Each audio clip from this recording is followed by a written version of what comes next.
मैं एक बार जगन्नाथपुरी गया था, आप भी गए होंगे। तो मैंने मंदिर के महंत को पूछा कि ये भगवान का प्रसाद, माने वहां दाल और चावल मिलता है प्रसाद के रूप में, वो मिट्टी की हांडी में क्यों बनाते हैं?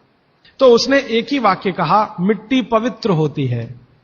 लेकिन वो जो नहीं कह पाया महंत, वो आपको मैं कहना चाहता हूं कि मिट्टी न सिर्फ पवित्र होती है, बल्कि मिट्टी सबसे ज्यादा वैज्ञानिक होती है।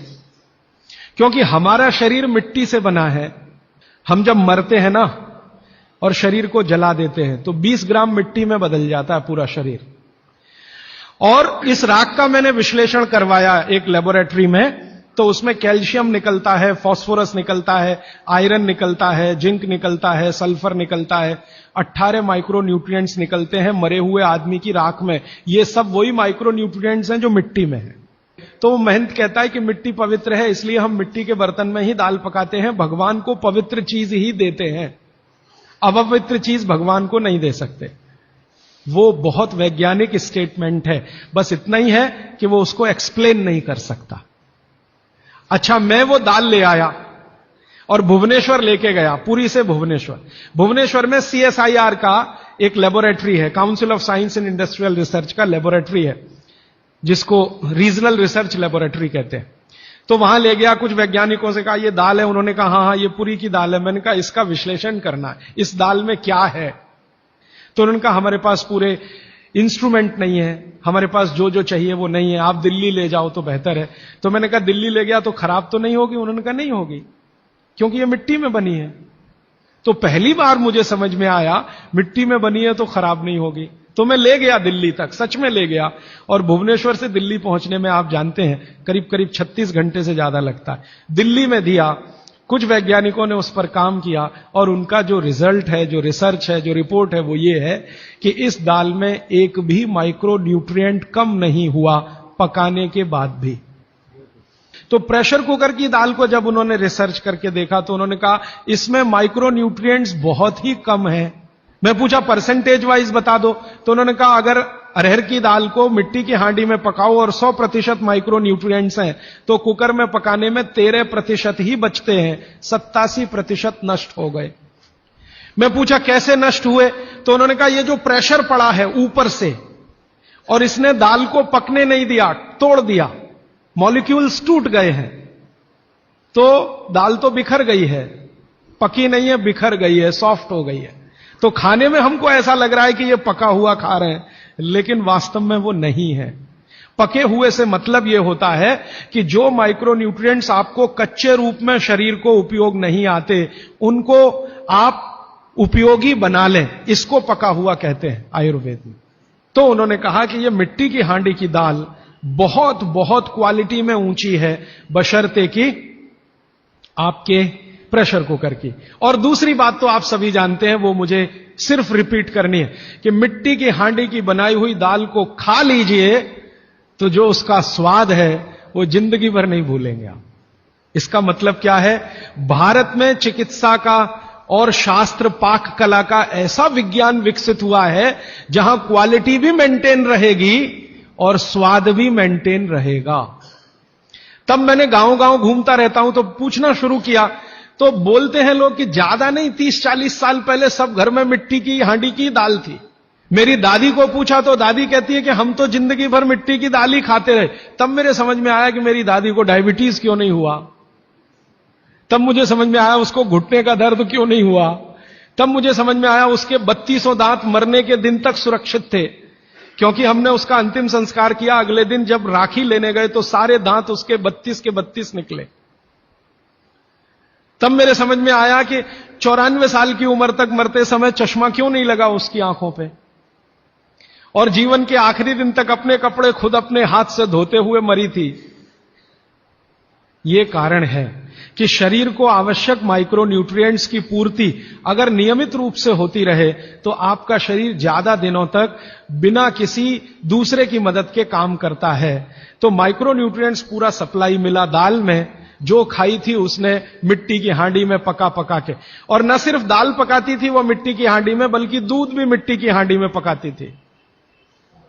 घी भी मिट्टी की हांडी से ही निकालती थी, दही का मट्ठा भी मिट्टी की हांडी में ही बनता था। अब मेरे समझ में आया कि हजारों साल से मिट्टी के बर्तन क्यों इस देश में आए। हम भी एल्यूमिनियम बना सकते थे। हिंदुस्तान में बॉक्साइट के खजाने भरे पड़े हैं। कर्नाटक बहुत बड़ा भंडार, तमिलनाडु, आंध्र प्रदेश बॉक्साइट के बड़े भंडार हैं। हम भी बना सकते थे, अगर बॉक्साइट है तो एल्यूमिनियम बनाना कोई मुश्किल काम नहीं है। लेकिन हमने नहीं बनाया क्योंकि उसकी जरूरत नहीं थी। इसलिए कुम्हारों की एक पूरी की पूरी जमात इस देश में खड़ी की गई कि तुमको भैया मिट्टी के ही बर्तन बनाने हैं। माने तुमसे बड़ा वैज्ञानिक कौन। अब ये कुम्हार जो इतने बड़े वैज्ञानिक हैं इस देश के, जो मिट्टी के बर्तन बनाकर हजारों साल से दे रहे हैं हमारे स्वास्थ्य की रक्षा करने के लिए, हमने उनको नीची जाति बना दिया। हम कैसे मूर्ख लोग, ये ऊंचा नीचा हमने डाल दिया इस देश में, इसी ने देश का सत्यानाश कर दिया।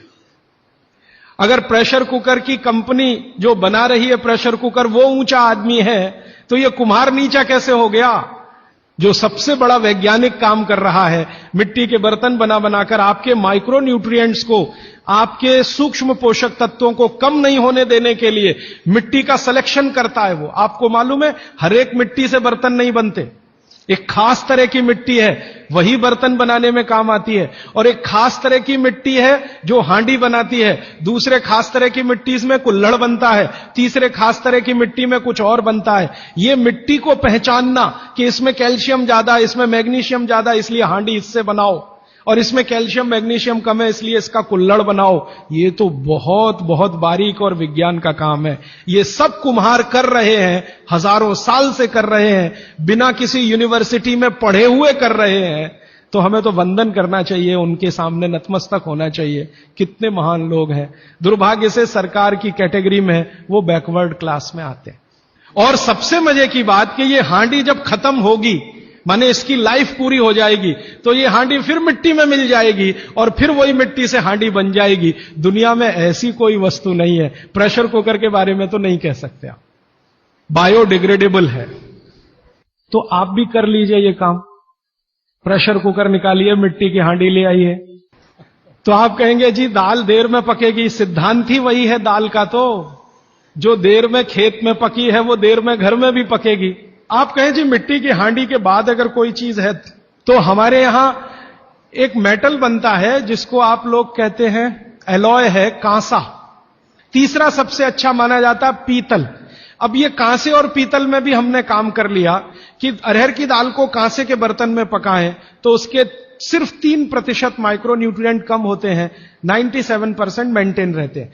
पीतल के भगोने में पकाएं तो 7% कम होते हैं, 93% बचे रहते हैं। लेकिन प्रेशर कुकर में बनाएं तो सिर्फ 7% बचते हैं, बाकी खत्म होते हैं।